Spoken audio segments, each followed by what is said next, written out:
this fire that's continually burning. It's hot. And today's ASMR is going to be focused around the fire, the idea of movement, the idea of change. Where do you see yourself in 5, 10 years? So where did you decide to go? Maybe it was someplace like this. The idea of the future holds places where no matter you're standing, you can be there. Are these places cold or are they hot? Because there's lots of ideas that come from these places, but it's not necessarily a place of stature. It's not necessarily like an end goal. Everybody from every background can go to these places of heat. Is the fire itself constant? Is it eternal? Is it actually ground zero? The place where nothing moves from. Does the fire actually move? Or does it come from the same place always? So in this ASMR, we're going to be focusing our fire. I'm going to be practicing dropping hot things on you. There will be hot things surrounding you this entire time, but they will soothe you. They will remind you that the fire is constant. It is eternal, but at some point in time, it's where all things come from. Maybe we cannot describe or experience the hottest fire, but this is like actually being consumed by it. Being able to choose, though, that would be like the wealthiest place, because all the ideas would be surrounding us.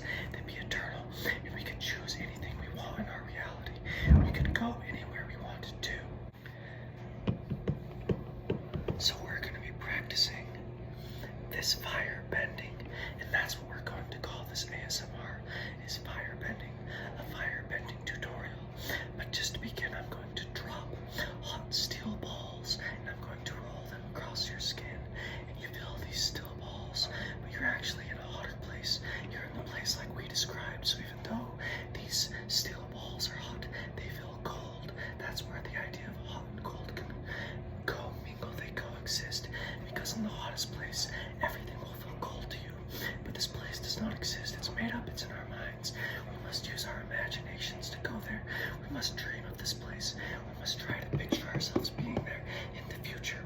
So I'm just going to roll these hot steel balls down your body, down your spine, down your arms, down your forehead. Are you comfortable? Okay. Can you feel the steel balls and see them glowing? Even though they're glowing, they're hot. They feel extremely cold because you reside in the hottest place known to man. The idea that the mind itself is a continual fire, and this fire is a fire of desire. It desires change and friction, but we must regulate our pace. We must understand that the hottest fire is no place. It's the idea that nothing exists. In that place we can create all things. We can be anything. We can be anything we want, but we can choose to go there in the end if we want to. So these hot steel balls, they're rolling down your back, rolling across your forehead, across your cheeks, and you can feel them. They're pressured.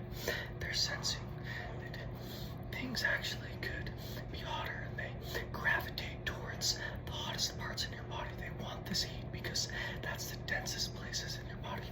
So they're rolling densely like a circuit down across, traveling with your blood, it seems.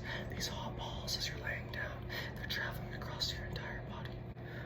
But eventually you get to a point in time where you feel like they've actually burnt off all their heat, and you've sucked away all the heat from these steel balls, and they grow cold and they no longer move because they've understood that the fire never moves. The fire is something that is constant, it's eternal, it never moves. And so they drop from your body like they just gain weight, like the fire is freedom. But they've escaped because they've become real. They become real, and no longer can you touch hot steel balls. They're burning, and they shake. You shake and move, just like you would shudder if things grew cold in an instant.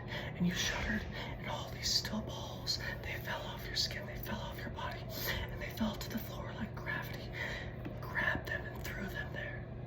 So now, after we experience those hot steel balls, we're going to experience hot rollers, like rolling pins, but these are heated up. They're used to stretch out metal.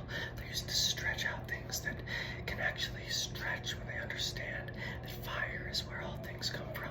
Fire is the plan, the idea of change. There's nothing that's scary. Nobody can actually do anything that's scary in this reality. No matter how bad a person was, they actually can't touch this fire. This fire is hotter than anything you can imagine. It's scarier than anything because it's like the idea that nothing is real. When anything actually imagines this fire, everything becomes plain, everything becomes cold, and this rolling pin of fire, this immense change, is rolling over your body, and it's touching every part of your body, each of these muscles, and telling them that they're plain, that they're not out of control, that actually, in comparison to this, they're extremely ordinary. And then you understand how could nothing be real? Well, maybe better than actually saying nothing is real, we say nothing matters, because in the end, time goes on, and this is just a small drop. It's just a little flame. It's just a flicker of light, a light turning on and off, a flash from a billion trillion light years away. This small instance will change everything, but change nothing, because it's like the very beginning, but also just one single moment in vast nothingness. But that nothingness is the actual idea that it burns forever, that it's actually bright, that it actually matters, and all these things are coinciding. And this rolling pin is keeping you from melting. It's keeping you shape.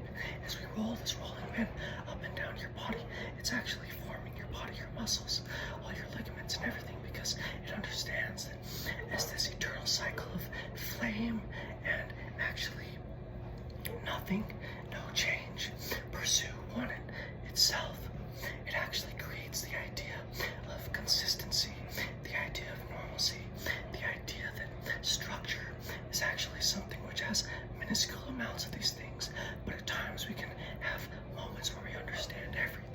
So we're rolling this rolling pin up and down your body, and it's getting to the point where it's just becoming too heavy, and it's actually crushing you underneath its weight, and it's like you're becoming flat like paper. Wait, actually you're like a flame. You're now on fire, and you're burning up, and you're actually just like you're in the fire, and you're flat like a flicker. The very tip of the flame is actually flat. It flattens out because it's like ash, it's like paper, it's like something that actually has no change. So as you're getting flatter and flatter and flatter, you realize that paper itself is like the fire because it's so plain. It's like what we've been describing, the idea that everything's only purpose is just to burn up, to actually burn up in the end, to actually end itself.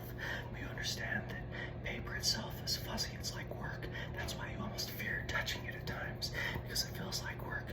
But understanding these things, you understand you can touch paper, and not only touch paper, but you can become like paper. And so you become like paper, and you understand that paper itself is so plain that it allows all things, and that's like the fire. The fire allows all things, even fake things can be written up on paper. So whatever you can imagine, all the greatest things in books, all of a sudden they begin burning in your mind, this image, and this is like fire. Soon from this fire bending exercise, you'll be able to relate all things to fire. The idea that paper itself is like dry fire, and there are many other kinds of fire that you can master. This is just your first exercise of fire, but in the end you'll master all kinds of fire bending. This is why everything's hot in this ASMR. You're becoming flatter and flatter and flatter, and eventually you just burn up and you remove and actually get rid of every thought, because you understand that the idea of plainness is actually